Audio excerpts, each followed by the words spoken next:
ನನ್ನ ಮೊದಲ ಮಾತು ಮುಮ್ಮಾತನ್ನು ಬರೆದಿದ್ದಾರೆ. ಒಂದು ಇಡೀ ಪುಸ್ತಕ ಹೇಗಿರ್ಬೇಕಲ್ಲ ನೋಡಿ, ಅಲ್ಲಿಂದ ಶುರು ಎಲ್ಲ ಬರೆದಿದ್ದಾರೆ ಆ ಥರ ನೋಡಿ ಸರ್. ಸೊ ಇದನ್ನ ಜಸ್ಟ್ ತಗೊಂಡೋಗಿ ಟೈಪ್ ಮಾಡಿ ಪ್ರಿಂಟ್ ಮಾಡೋದು ಅಷ್ಟೇ. ಒಂದೇ ಒಂದು ಮಿಸ್ಟೇಕ್ ಇದೆ ಇಲ್ಲ, ಇಷ್ಟು ನೀವು ಓದಿ ಒಂದೇ ಒಂದು ನೀವು ವರ್ಡ್ ಮಿಸ್ಟೇಕ್ ಬರ್ತಾರೆ. ಮತ್ತೆ ಅವ್ರು ಬರೆಯಕ್ಕೆ ತಿಣಕಿಲ್ಲ ನೋಡಿ, ಇಲ್ಲ ಇಲ್ಲಿ ಬರೆದು ಹೊಡೆದಾಕಿ ಮತ್ತೆ ಬರೆದು ತಿಣಕಿಲ್ಲ ನೋಡಿ ಹೇಗಿದೆ ಅವ್ರ ಹ್ಯಾಂಡ್ ರೈಟಿಂಗ್. ಅಬ್ಬಾ ಮುತ್ತು. ಬೊಮ್ಮನು ನಕ್ಕು, ನಾನು ಮಾತು ಕೊಟ್ಟರೆ ತೀರಿತು, ಹರಿಹರ ಬ್ರಹ್ಮಾದಿಗಳು ಬಂದು ಹೇಳಿದರು, ಕೊಟ್ಟ ಮಾತನ್ನು ಹಿಂತಿರುಗಿಕೊಳ್ಳುವುದಿಲ್ಲ, ನೀನು ಭಯಪಡಬೇಡ, ಧೈರ್ಯವಾಗಿರುವುದು.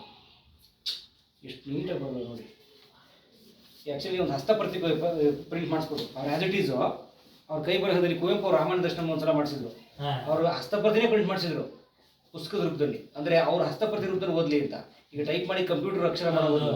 ಅದರದ್ದು ನೀವು ಯಾವ್ದಾದ್ರು ಒಂದು ಪುಸ್ತಕ ಅವ್ರು ತುಂಬ ಟಾಪ್ ಇರೋ ಪುಸ್ತಕ ಒಂದು ಮಾಡ್ಬೋದು. ಅಂದರೆ ಹಸ್ತಪ್ರತಿ ಅಷ್ಟೊಂದಿಲ್ಲ ಸರ್, ಸ್ವಲ್ಪ ಇದೆ. ಯಾವ್ದಾದ್ರು ಒಂದು ಬುಕ್ಕು ಟ್ರೈ ಹೇಳ್ತೀವಿ ಸರ್, ಒಳ್ಳೆ ಎಫರ್ಟ್. ಅವ್ರದ್ದು ಟಾಪ್ ಪುಸ್ತಕ ಯಾವುದು 550 ತುಂಬ ಟಾಪ್ ಆಗಿ ನಂಬರ್ ಒನ್. ಭಯಂಕರ ವೈರಾಗಿ ಓಡ್ತು, ತುಂಬ ಓಡ್ತು. ಆಗಿನ ಕಾಲದಲ್ಲಿ ಅದು 30,000 ಪ್ರಿಂಟ್ ಆಯ್ತು. ಆಗಿನ ಕಾಲದಲ್ಲಿ ಭಯಂಕರ ಬೇರೆ. ಈಗಲೂ ಮತ್ತೆ ಸಪ್ನ ಮುಗಿಸೋ ಪ್ರಿಂಟ್ ಕೊಟ್ಟಿದ್ದಾರೆ. ಅಂದ್ರೆ ಹೆಚ್ಚು ಕಮ್ಮಿ ಅದು 40-50 ಪ್ರಿಂಟ್ ಆಗಿರ್ಬೋದು. ರೀಪ್ರಿಂಟ್ ನನಗೆ ಗೊತ್ತಿಲ್ಲ ಎಷ್ಟಾಗಿದೆ ಅಂತ. ಅಷ್ಟು ಸರಿ ರೀಪ್ರಿಂಟ್ ಆಗಿದೆ. ಭಯಂಕರ ಬೇರಾಗಿ, ಕಲ್ದ ಕೇಸರಿ, ಆಮೇಲೆ ಭಯಂಕರ ಪಿಸಾಚಿ, ಡಮ್ ಡಮ್ ದಗಾಕೋರ, 8 ಕೊಳೆಯ ಬಂಟ, ವಿಚಿತ್ರ ಕೊಳೆಗಾರ, ಕನ್ನಡಿಯ ಮುಂದೆ, ಅವಳಿ ಜವಳಿ.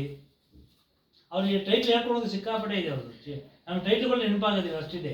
500 ಟೈಟ್ಲು. ನಾವದು ನೆನಪು ಮಾಡ್ಕೋಬೇಕು, ಅಷ್ಟು ಟೈಟ್ಲ್ ಇದೆ. ಹಿಂಗೆ ಒಳ್ಳೆ ಕಮರ್ಷಿಯಲ್ ಟೈಟ್ಲ್ ಇಡೋರು ನೋಡಿ. ಹೌದು, ಆಗಿನ ಕಾಲದಲ್ಲಿ ಅಷ್ಟು ಇದು ಮಾಡ್ತಾ ಇದ್ರು. ಅದು ಈ ಪತ್ರಿಕೆಯವ್ರಿಗಂತೂ ತುಂಬ ಹಾರ್ಟ್ ಫೇವರ್ ಬೇಕಾಗಿತ್ತು ಅನ್ಸುತ್ತೆ. ಕತ್ತಲಲ್ಲಿ ಕಾಮಿನಿ, ಅವ್ರ ಟೈಟ್ ಇಡೋದು ನೋಡಿ ಹೇಗಿರ್ತದೆ. ಕತ್ತಲಲ್ಲಿ ಕಾಮಿನಿ ಚೆನ್ನಾಗಿದೆ. 8 ಕೊಳೆಯ ಬಂಟ ಇದೆ ನೋಡಿ. 8 ಕೊಳೆಯ ಬಂಟ